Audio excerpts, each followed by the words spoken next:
तोंडातला आलं तरी पण चहा पिणं काय बंद झालंच नाही बघा.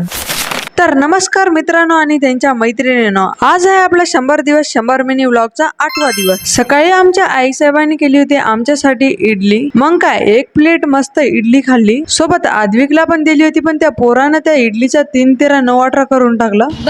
आता समजणं गेलं की इडली वेगळी का वेगळी. तर आज होता माझा शूट आणि शूट होता चहाचा. त्या शॉपची रील मी माझ्या प्रोफाईल मध्ये अपलोड केलेली आहे. जर तुम्ही चुकून पण ते रील बघली नसेल तर भावांनो आताच रील बघून घ्या. मग काय एवढ्या कडक त्या मध्ये एकटीच निघले होते घराच्या बाहेर. आता सांगायला कडक ऊन आहे. मग काय आपल्या कृष्णा मंदिराचं दर्शन घेतलं बाहेरूनच. मग चलत चलत आले आपल्या पंचशील शाळेपर्यंत आणि तिथं मला भेटले होते हे 3 भाऊ जे की होते माझे fan. आता त्यांना हाय म्हणा म्हणलं तर ते हाय पण म्हणायले तर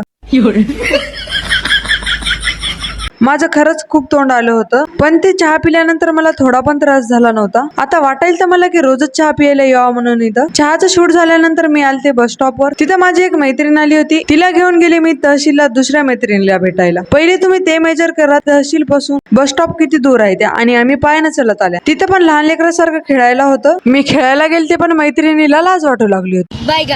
मी म्हणलं ओके खेळत नाही म्हणलं. तिथून आम्ही आलते एका आईस्क्रीमच्या दुकानामध्ये. मग काय श्रीमंत मैत्रिणीच्या घरातून 100ची नोट काढा लावली एक. तुम्हाला वाटत असेल ब्लॉगर कोणासोबत पण फिरते म्हणून मी ते छोटीशी क्लिप घेतली होती. मग तिथून आम्ही चलत आल्या एका घडीच्या दुकानामध्ये. कारण की श्रुतीच्या घडीच्या कड्या कमी करायच्या होत्या आणि मीच हे 450चे इयरफोन घेतले होते आणि याला होती 6 महिन्याची गॅरंटी आणि वॉरंटी मधला अजून मला डिफरन्स माहित नाही. हे बघा शिवांश किती ऍटिट्यूड न चालायलं ना. मग काय पप्पाने एकदा आवाज दिली होती की पासबुक घेऊन ये म्हणून. घरातून पासबुक घेतली आणि पप्पा सोबत निघले होते बँकेमध्ये जायला. बँकेत जाताना पण कडक ऊन होतं. बँकेमध्ये काम होईपर्यंत काय जादू झालं. एकदमच गच्चच्या गच्च आबाळ आलं होतं आणि मस्त हवा पण सुटू लागली होती. जशा माझ्या घरी माझ्या आत्या आली तेव्हापासून मी एकदम कामाची झाली. तुम्ही पहिले कामचोर म्हणत होते. आता नुसतं फोन घेऊन बसलो तरी पण आत्याची मुलं येऊन हिसकाटून घेऊन जाते आणि क्रिकेट खेळायला होते. आणि आम्ही खेळत होतो गच्चीवर क्रिकेट. म्हणजे की क्रिकेट कमी खेळणं आणि बॉल सापडणं जास्त. तसंच काही तर होऊ लागलं होतं.